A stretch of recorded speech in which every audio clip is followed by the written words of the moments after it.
Oh, what have we here? It seems you have come into my restaurant. Well, allow me to welcome you to my Season 10 VBL Draft Analysis. If you do not know, VBL stands for Virgin Draft League. And today we will break down all of the sumptuous flavors behind the dishes that I will be cooking up for you this season. Let us begin. With the team you see: Hatterin, Goudra, Moodsdale, Persian, Morgram, Orwan, Basculation of the female variety, Taurus of the delicious Blaze breed, Venomoth, Kilowatt-Rail, and of course, Monsieur Stantler. Many returning favorites to the Golden Goats, and from past seasons of San Francisco 49ers and beyond, and some fresh new faces. Basculation, Orwan, Pokemon I have never been able to draft before. But I get ahead of myself. Let us look first at the menu. Our first course will be, as with any restaurant worth its salt, un apéritif, refreshments to stimulate the palate. Next, the hors d'oeuvres, a sampler selection of bites from each of our delicious protein options. 3. Truffi, our chef's suggested serving pairings of the different meat proteins we have on display. And 4. Digestif, reflections on the meal. So, without further ado, le dîner is served. Aperitif. The house signature cocktail is the recipe for disaster. It has these following ingredients. 1. A once-fitting draft board. You see, this board used to have very bad options at the bottom. Terrible Pokemon from 6 points and below, really nothing worth drafting. But we made some changes, and this point is no longer valid. And yet it is still the core of why this idea came at first. If everything below 6 is terrible, just draft Pokemon that cost more than that, because there were plenty of good options in 7. Next, there is this effect in the Virgin Battle League, where people are always drafting top-heavy team. They take Dragonite, Chien-Pao, Palafin, Amoonguss, Arcanine. All of these Pokemon cost so much and they spend all of their points. And they're left with taking 3-4 Pokemon who serve little purpose. Why do we play? I'm doing like a Hungarian. I don't know how to do a French accent. I can just do an Israeli accent, and an Israeli accent is kind of similar, but my Israeli relatives are Hungarian Romanian, so they do I'm sorry. But they take these Pokemon who they do not ever bring to the game. I ask you, what is a draft league for? If not for experimenting with all different kinds of Pokemon. If you draft just the Pokemon from the top tiers, well, you could just play on ladder. Takes less time to prepare, it's quicker, you can get more practice. We played Draft League to enjoy using all the Pokemon, not just the Pokemon you see competitively. Next, there are some advantages to having 11 bringable Pokemon. You don't know? Who will I be bringing this week? Will I be bringing these Pokemon or these Pokemon? You can't be sure. You can make educated guesses, but many teams you can kind of write off a few of the Pokemon just for the simple fact that they suck. But if every Pokemon is good, and every Pokemon, offers value, then perhaps preparation will be more challenging. Next, we must ask the question, can these Pokemon hold up?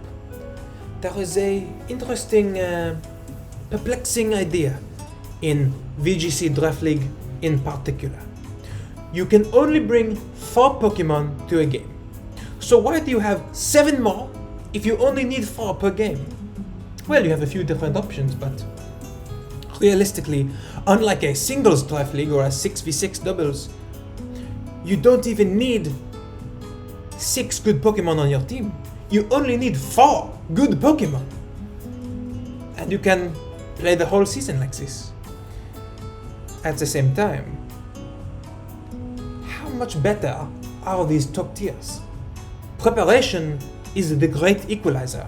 Fluttermane, very strong on a ladder in the regulation C and D, but Fluttermane in Draft League, less oppressive. You are more able to prepare for it. You bring your physical attacks, your bullet punch, whatever you happen to have. The same question is asked. Lower tier Pokemon, by costing less, your opponent preps for them less, and that balances out how good they are likely to be. We see this all the time with low tier Pokemon, a Primeape. People don't prep as much for the Primeape as they do for the Dondozo, and suddenly you're being destroyed by this Primeape. Consider, is this an advantage? And of course, I did last season admirably. I did not win the division conference. I give full credit to Ray for his success, although I did make a terrible mistake in building that cost me many crucial calculations. But I thought it is high time for me to follow in the footsteps of Team Fuchsia, Team Red and Blue, Team Steve Young, Team Steve. He drafts a lot of these theme teams, you see. And I am no stranger to them myself, you see. I once played as the Diceland Rollers with a team completely generated randomly, something many among us have done before. I once drafted a team with no shared weaknesses. If you look at the purple one there, water and ice, ground, steel and poison, fire, can be any type, of course, rock, electric and flame, bug, dark, ghost, psychic, fairy, grass, fighting. No repeated weaknesses. If you look at my next team, every Pokemon in this team was from Alola, and it was a low tier singles, no less. And finally on the right, this team does not seem to be a challenge, but in fact it was, for I brought throw a weak Pokemon even in low tier VGC every single week. It was a good team, it was fun. First pick, trade daily, do not sleep. Next curse, hors d'oeuvres. A little taste of each different protein. We'll go through this quickly. I assume you already know what these Pokemon do and you are here for analysis, but I will go over them briefly. First, Bugers, Le Trick Room. 29 speed with a magic bounce and 136 special attack garnish. My first pick, a very strong Trick Room setter, especially with Terror Ghost and Covert Cloak, and other terror types to avoid being one-hit KO'd. It is very strong at getting up the Trick Room, for you cannot taunt it. It does not need to run the Mental Herb. Even if you have a very strong attack into it, worst case scenario, I can run the Focus Sash and guarantee the Trick Room very strong speed control. Next, Devil Eggs, Le Prankster. Fake out with their screens and parting shot fricassee. This Pokemon, Morgrem, very strong. It is basically the same thing as Grimmsnarl, just a little bit less bulky, a little bit less strong, but has all of the same support options. Fake out, screens, parting shot, thunder wave, switcheroo, fake tears, all of these things very strong.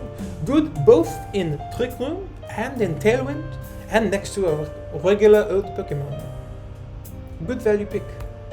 Spatchcooked, Le Killer Rat, Le Tailwind, 125 speed with a wind power foam.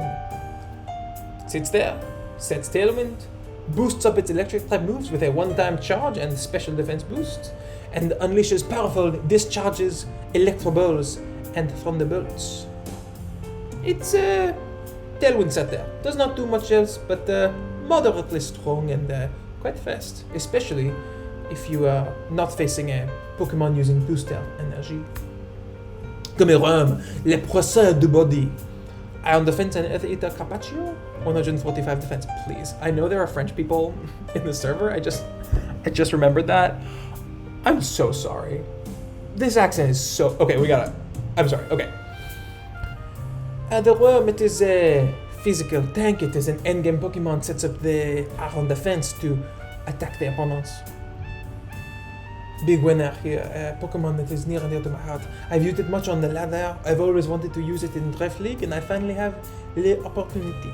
Moving on, Fish and Chips, Le Swift Swim. Adaptability serves two ways, both a Swift Swim user, fast water type Pokemon able to boost its attack power with a Wave Crash and potentially Hydro Pump, and its speed of course, but also a good user of adaptability for very strong attacks with both physical and special sets available. Sharp Royal Beef, Le Intimidate, 110 attack with a side of Flare Blitz and Close Combat Remoulade.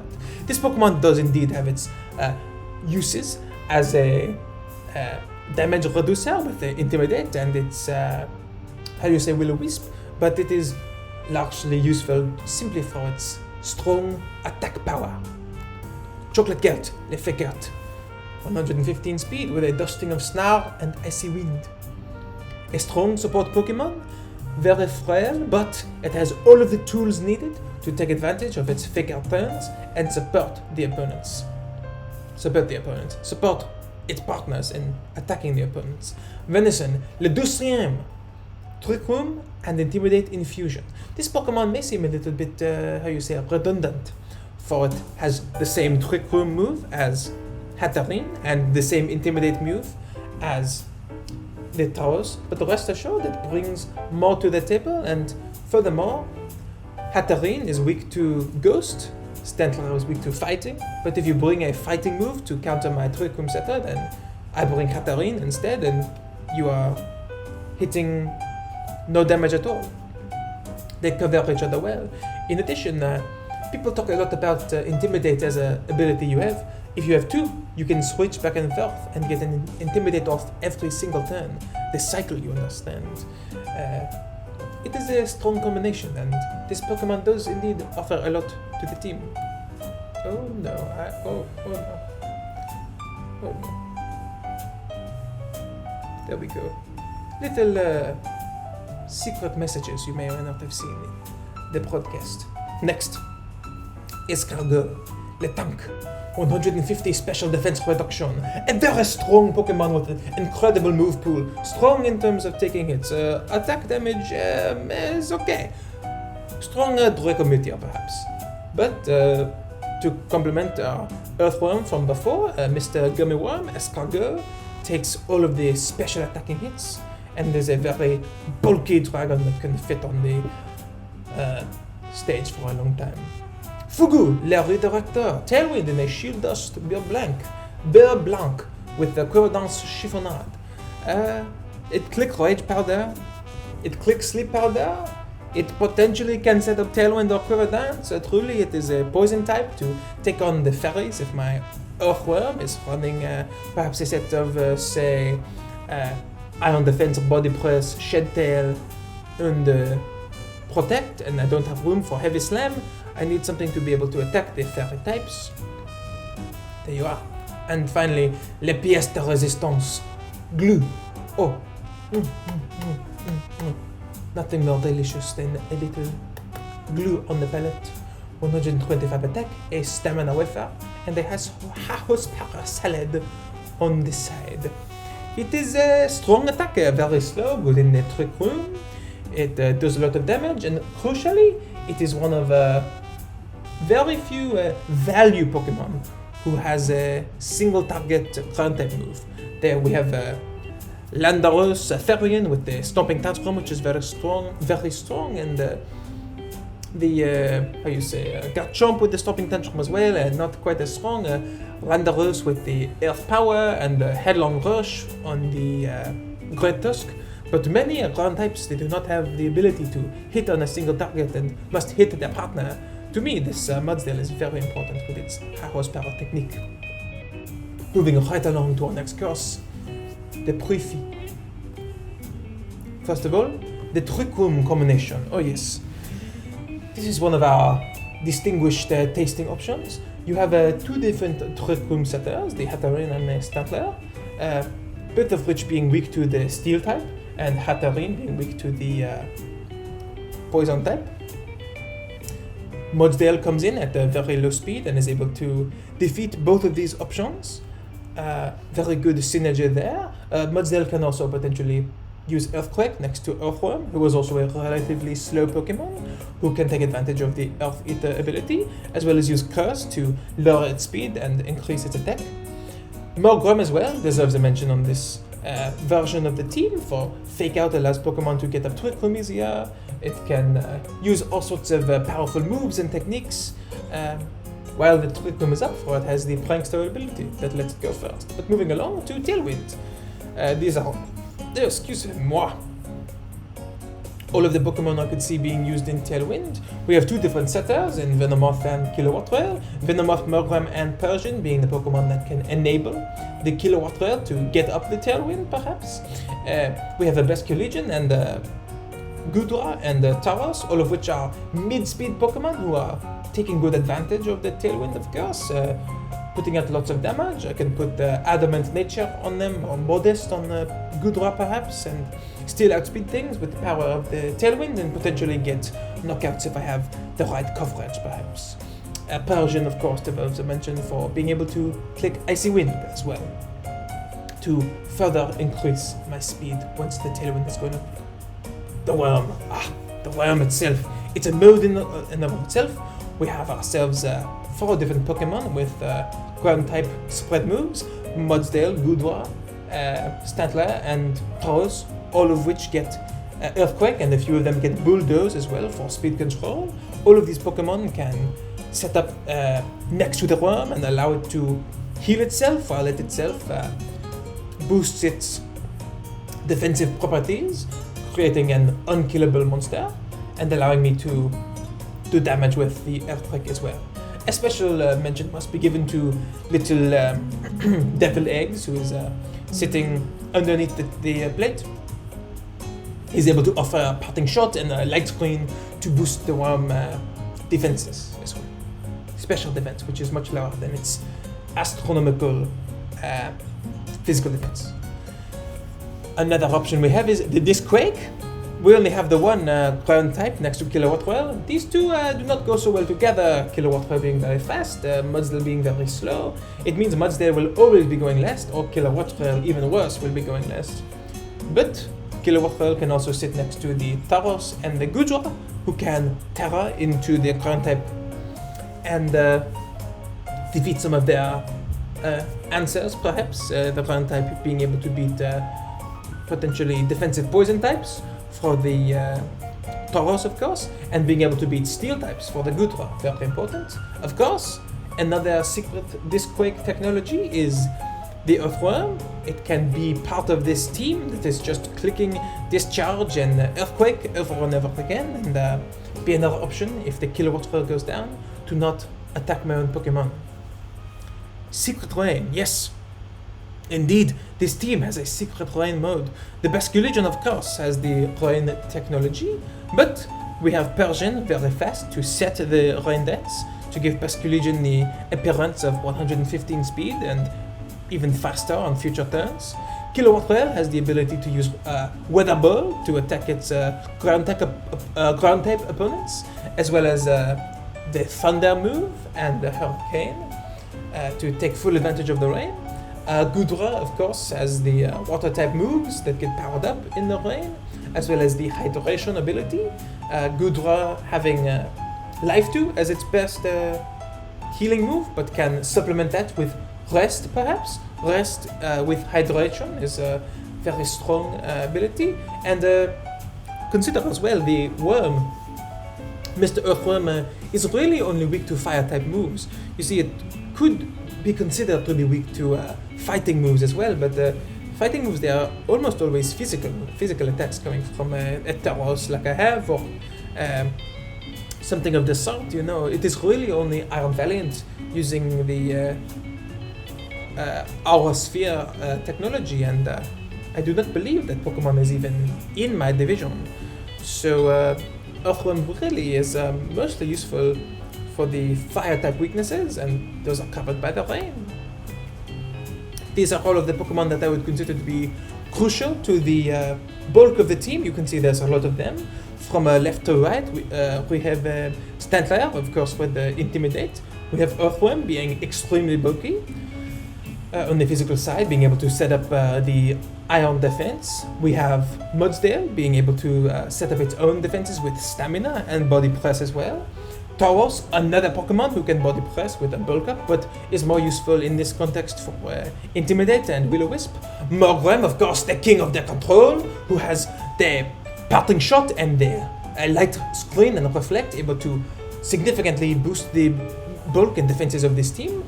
Gudra, of course, having extremely high special defense, being able to tank lots of hits. And Persian, of course, gets a special mention for having both Snarl and Charm, two strong moves that remove the opponent's ability to do damage, and Persian can use them at 115 speed. Quite digestive. A little bit of analysis on the team. First, we have some sampling of gelato flavors. Do damage. I consider Fluttermane to be the gold standard of an attacker. A timid Fluttermane with 252 special attack, Photosynthesis, Moonblast against a bulky Pokemon, a Pokemon like Mew with 100 attack, 100 HP, 100 special defense, 100 defense. Neutral Nature with 252 HP, that is a significantly above average bulk Pokemon that Fluttermane is able to 2-hit KO. What I would consider a strong move. A Jolly Life Orb Wave Crash from Adaptability Basculegion or from a Basculegion in Rain, it's the same boost for a water move, is stronger than this Fluttermane Moonblast. A Hatterene Moonblast with a modest nature and a Life Orb, also able to be much stronger. A Tauros with a Flablet or a Close Combat with Life Orb, also stronger, able to take 2-hit KOs on many Pokemon. Of course, these 2-hit KOs turn into 1-hit knockouts on a frailer Pokemon or if the move is super effective. Gudra with no Life Orb boost or anything, for a Gudra often wants to carry a Assault Vest or a Leftovers perhaps, but is able to still get a 2-hit KO with a Draco Meteor. Of course, excusez-moi, oh zut alors. A Draco Meteor would drop its special attack, but it's no big deal. You are French, you can just simply switch out, switch back in. We are versatile. Earthworm, if it is able to set up a iron defense, which if I position well should not be too difficult, also gets the 2-hit KO, similar damage to the Fluttermane. And then we have some Pokemon that are a little bit weaker. The Mudsdale is being calculated here, of course, without the Life Orb or Choice Band boost. But this Pokemon does like to run Citrus Berry, it does like to run Ayapapa Berry, the healing berries, or Leftovers as well. But it is not quite able to do the Fluttermane level of damage. So unsure if it is hitting that gold standard that I wanted to, but it does have very strong coverage, and it is useful for the ground type attacks, being good into so many Pokemon. Of course, we have the Killer Trail, who has the Thunderbolt. This one is quite weak. Although if you do set up Tailwind, it doubles in power due to the charge effect. And then our weakest link of the offensive Pokemon is the Venomoth, of course, only 90 attack. Its benefit is mainly coming from the Tinted Lens, which allows it to maintain this level of 3-hit KO damage on any Pokemon, even if they resist its Bug Buzz or Sludge Bomb, and Quiver Dance turns that into a 2-hit KO on anything, regardless of resists. So even these two have their situational ability to do more damage, and a Mudsdale with a boosting item or a weakness policy would certainly do more. But the damage on this team, I showed this slide because it is only okay. It is not the greatest damage output by any means. Le coverage, yes, macaron flavors, you see. These are all the types. On top of the type, you see the Pokemon that beat this type, and on bottom you see the Pokemon that are weak to it. I've highlighted the types that I have an uneven matchup to. Green types, Bug, Normal, Rock, Dark, Grass, Psychic, Dragon, all being ones I have a positive matchup into, more super effective coverage than Pokemon who are weak to it. On the other side, Flying types, I have more weaknesses to. I have no Rock type or Electric type. Ice types, I only have 2 Pokemon who hit super effectively, and 3 Pokemon who are weak. Fighting is the same, I have 2 normal types and only 2 Pokemon that hit it super effectively, due to, of course, you can see The Tauros can hit ice super effectively with both stab types, and Hatterene can hit the fighting types super effectively as well with both stab types. The water types as well, I have no grass type, and thus Kilowatt Rail is what I must rely on unless I want to be using a Gudra Power Whip technology or something of the sort. But you can see here, this does not account, of course, for resistances. I have many resistances to every typing on this team, as you will see in the future slide. We have the Windu speed. Wines I can bring in the list later, but in short, the speed tiers are very good. Kilowatt Rail and potentially even Basculegion at the very top. Hatterene at the very bottom, 29 speed, being one of the slowest Pokemon in the game, able to underspeed all of these base 30 Pokemon, which is very significant, especially if Hatterene is setting up perhaps with a command or a choice specs item with Stantler clicking the trick room, allows it to take knockouts on even very slow Pokemon before they can move. Consider as well Kilowatt Rail at 125 speed, if it goes timid, is faster than the fastest investment of a modest Dragapult, and thus even Dragapult must go Jolly or timid versus my team. Rolling Moon similarly, even with a booster energy and a Jolly nature, is slower than the Basculegion here. So the speed tiers do work very well. I do not have anything that goes faster than 125 on turn 1 like a booster energy Pokemon, but that is what happens when you don't draft any Pokemon that cost more than 15 points. Yeah, so I have 4 Pokemon that use like some setup moves. Gudra has Curse and Bulk Up and Curse and Calm Mind on the 4 Pokemon on the bottom right, and there's some Iron Defense as well. They don't have anything that actually sets up fast and offensively. I have Venomoth has Quiver Dance, and Persian has Nasty Plot, and Hatterene has what's it called? It has Swords Dance. But this is definitely a weakness of the team, because those 2 guys in the middle are really good at facilitating setup, as are the screens, and I really don't have a Swords Dancer or a Nasty Plotter or a Belly Drummer to take advantage of that. And if my opponent is setting up defensively, and I really need to like get a lot of damage off, I can't rely on Pokemon setting themselves up. So this is a bit of a jazz music stops moment. But anyways, how was the meal? We must ask. So you can see here a few other things. We have the defensive coverage here. You see I have no outstanding weaknesses, and below that as well, all of the different moves I have no Haze user, no Onko. There was no Dondozo in the division, so I'm not worried. No Wide Guard and no Quick Guard, but for everything else I have some good options.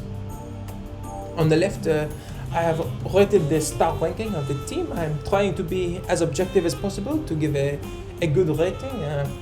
You understand, none of these Pokemon cost more than 14 points, so there are a lot of things that are going to be not so good, but it comes with the territory when you are having fun and trying out a little experiment. Okay, so defensive coverage, I give 5 stars. No outstanding weaknesses, all of the Pokemon cover all of the weaknesses quite well. I have plenty of defensive pieces that cover each other well as well. We have the Ground type and the Fairy type, which go well together. The Steel type and the Dragon type cover each other. It's good. Synergy with the team is okay. There are not any really strong combinations. The Hatterene and the Mudsdale go well together. We have the Kilowatt Rail competitive with the skill swap Intimidate Stantler to give +2, but other than that, I do not have the best Earthquake users. I do not have anything else to set rain. I do not have ability to activate Anger Point, and I certainly don't have any way to really abuse setup, such as the Venomoth Rage Powder into a Swords Dance or something like this. I do have lots of different ways to use a Morgwem toolkit, but I only give 3 out of 5 for synergy for that reason. Offensive presence, I give 3 out of 5 as well. You saw the slide of the damage. It is good. These Pokemon are able to damage, especially with the abundance of fake tears and acid spray on the team. But the damage perhaps 3 out of 5 was too high even. For this team has nothing like a Chen Bao, a Flutter Main, a Chiyu, Landaros, something like this with strong attacks. In-game potential, I give 3 stars as well. We have the Earthworm, of course, but we do not have anything like a Garganacl who can really solo a 1v4 a team. Also do not have a Swords Dance Sweeper of any sort. The best sweeper we have is perhaps the Venomoth with the Quiver Dance, which is not so good. So again, endgame potential, we have lots of body press options. Mudsdale can close out the game, but it's not the best. Value, I think I get a 4 out of 5 on this. Not the best value in the world, but still did not pay anything too expensive. A lot of these Pokemon who cost a lot of points, if you don't bring it, you are losing so much value. But on this team, anything can come, anything can go, and everything is good value, especially Pokemon like the Earthworm for 8 and the Persian for 5 and the Stantler for 7. I think these were steals in the draft. Disruption, I think, is pretty good. We have 2 Fake Out users, we have Redirection, we have a Markworm who can set up screens quickly and do all sorts of things to mess with opponent game plan. We also have the Sleep Powder on the Venomoth and the Hypnosis on the Stantler and the Persian. I do not see us bringing Hypnosis many times, but it is an option. Toolbox, I give a 4 out of 5. Like I said, I have no Haze, I have no Encore, I have no Wide Guard or Quick Guard.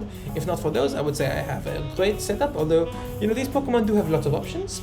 Mix-up and versatility, I think, is another thing the team does very well. This team has so many different Pokemon, you have to prep for all of them. I think it is quite a challenge. Oh, I skipped prep difficulty. Let's return there now. I think it is somewhat hard to prep for the team, for there are a lot of different options, but at the same time, you prep for the team, nothing is that scary, you know, so you can kind of just run over it with your own pieces. It is true, if you bring certain Pokemon, I will just have to be creative to have responses. Going back down now to the speed tiers, excuse me. I think the speed tiers are very good. If I had something, my favorite goes with the loss. If I had something to go extremely fast at the top of the speed tiers, something with booster energy or faster than Kilowatt Whale, I would give 5 stars, but because I do not have that, only 4, because Basculegion needs a manual rain to set up. And then finally, scary Pokemon. Do I have anything that really strikes fear on the heart of the opponent or causes them to really fear my team? Something to really focus their energy on? No, not at all. All of these Pokemon are middling, medium tier at best. And so, nothing is going to really jump out at the opponent. They don't even really know what to prep for because everything kind of seems mediocre. 1 star in terms of that. Final average rating, 3.5 stars out of 5. Team is okay. Thank you for watching. I appreciate your time, and I really hope that any of the words I said were intelligible in any way. It's probably not, and I put so much work into this presentation, only to speak in this stupid French accent the whole time. I'm truly sorry to any of our incredible French friends and coaches. This was a disgrace. Thanks for coming. See you later on in Content Week. I have another video planned soon. Bye.